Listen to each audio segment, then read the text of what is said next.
Hi, this is Daniel Cervantes of entrepreneurs.my. Today, actually, I have Mr. Nazroll Kamaruddin. Hi. Uh, Hi, Nazroll. And for those who are not familiar with Nazroll's work, he's actually the co-founder of Android in Malaysia. And what better person to actually talk about the two Google phone to get Mr. Nazroll involved. So, as you see, this is the Nexus One, which is the second generation. Well, First generation. no, because G1 came out first. Oh yeah. So apparently I'm a better person to talk about it, but No, no, the first generation of Google's staple. yeah, the first Nexus. Yeah, the first Nexus. Yeah. So Nexus One, as I mentioned earlier, was actually manufactured by HTC, and and you have the new Nexus S. So what's your immediate impression about the the Nexuses? Nexus. Nexuses? Okay, firstly, Nexus S is much more heavier than Nexus One. Really? Yes. Yeah. Okay. Okay, it's much more heavier. It And does feel a bit like cheaper, isn't it? Or do you? Because I really like the real solid feel of the. yes, this Nexus One feels more solid. Uh-huh. Nexus S feels plasticky. It's like uh, it's like I'm holding a video game toy device. Okay. Yeah, and I think if I own this device, I need to buy a nice condom to cover it. Oh, yeah. I mean, that's one of the things I've been trying to struggle because a lot of the new phones, especially from Android, there's so many phones out there. It's really hard to even find a proper casing. Unlike the iPhone, which they generally have a lot more choices of casing if you are looking Yeah, for it. same size, same Same- position of the camera, everything. Yeah. Yeah, they So don't really change much of the design. okay, So that's my first impression. It's much more heavier. okay, And second impression is the position of the on-off buttons is okay. different. And the most obvious impression is the differences of the home and search button. Yeah.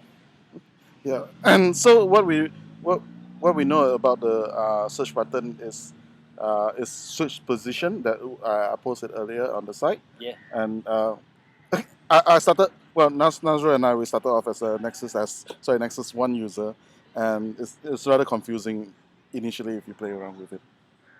But it's quite obvious actually. This is the home and this is the search. Mhm. But Do you have a preference? I have a preference. I don't think so. I think the position of the buttons are irrelevant to me. Okay. Okay, personally, I think it's irrelevant because it's quite clearly positioned where each buttons placed and what functions it's supposed to do, what kind of function it's supposed to do, and but it doesn't really affect much of my user experience. And the other impression is that I noticed that the graphics here is much more faster. Yes, it is. And I just saw a little bit of demo of the Robo Defense, and the speed of the graphics is much better than the one on Nexus One. Well, it's this is using a Hummingbird 1 gigahertz processor. Yeah. But apparently, Hummingbird is a bit more efficient in terms of processing compared to what you have. Yeah, and other than that, I haven't actually tested the call quality.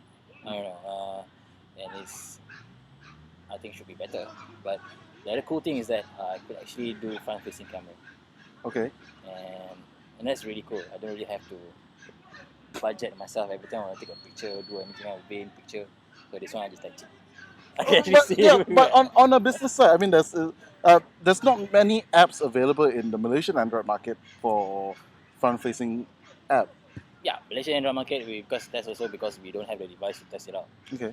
And I bet in the Android market right now there are a couple of apps that actually take advantage of the front facing, but I think it's a little bit, the numbers will be relatively low because there's only a very small amount of devices that has front facing camera, and Nexus S is one of the first Okay. that actually has it. Well, the other cool thing I like that is well, this is IC, but what so you can use this and try to get oh So this is a very good potential, meaning to say this phone can actually read any type of card that responds to a near field communication style device. what is a near field communication? I have no idea. But from what my understand is that it's basically two contact points, Yeah. and when you touch them together, or at a very relative distance, Close proximity. close Yeah. proximity, it transfers data. So in terms of I know you develop a lot of Android applications, and in terms of that, is there any advantage that you will use it for your applications or something like that? Yes, and number one would be payments. Okay. In terms of like you have probably seen around KL that you have that Visa Wave kind of thing. Yeah. So you can have actually an embedded application that's built by Visa or something. You can pay by Visa on the phone. Okay. And other than that, probably you could build applications for HR purposes. You can tap your scan your card in the door entrance, and you enter your office or things like that. And I like the ability of being able to read a card. Yeah, I do not know whether how hard is it or when someone will try to hack it. So it works actually on the touch and go. It's not on the IC. Yeah. So because the IC has a touch and go chip. Yep. And it also and think about it also. And like nowadays in the Nexus One phones or iPhone phones, they have this technology called bump, where you have to actually bump to transfer files. That is theoretically trying to simulate near field communications. Mm-hmm. Like you bump and you transfer files. But in terms of this one, you just don't need to bump. You just like put it together, and you can just transfer your contacts and whatnot. So in terms of there's actually going to be quite a lot of stuff that the Nexus S is just the beginning. Google is already testing this in New York and San Francisco, right? Yeah.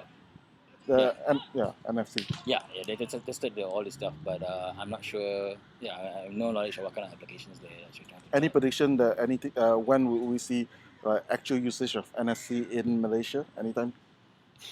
Okay, the thing is, NFC has been in Malaysia for so long, ever since the existence of Touch and Go. Uh-huh. The only problem is that there's no company that actually tried to push real world usage, and putting it on a phone and being able to build applications on the phone will allow more the potential of ideas to be built.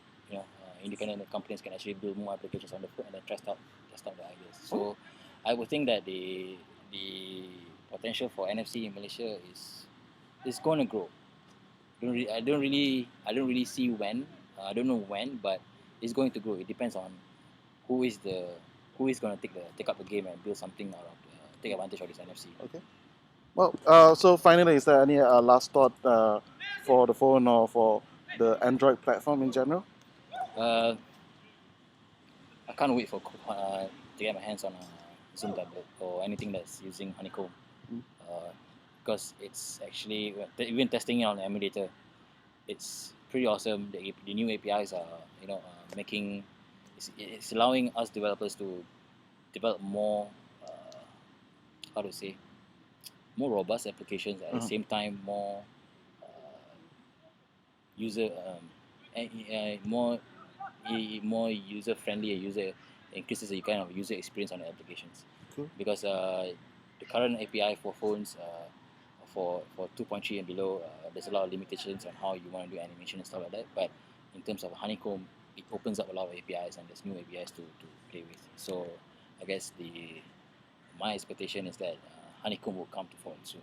So I don't know when it's going to happen. And where can we get a hold of Code Android Malaysia, and also what you do? You can go to www.codeandroid.my. You can follow us on Twitter, codeandroid.my. And what I do nowadays, I create chaos. Cool. All right, thanks. So that's it. We have Nazroll, and we'll find out more. This is cool. No, this is cool. Okay. This is real cool. Thank you, Nazroll. See you.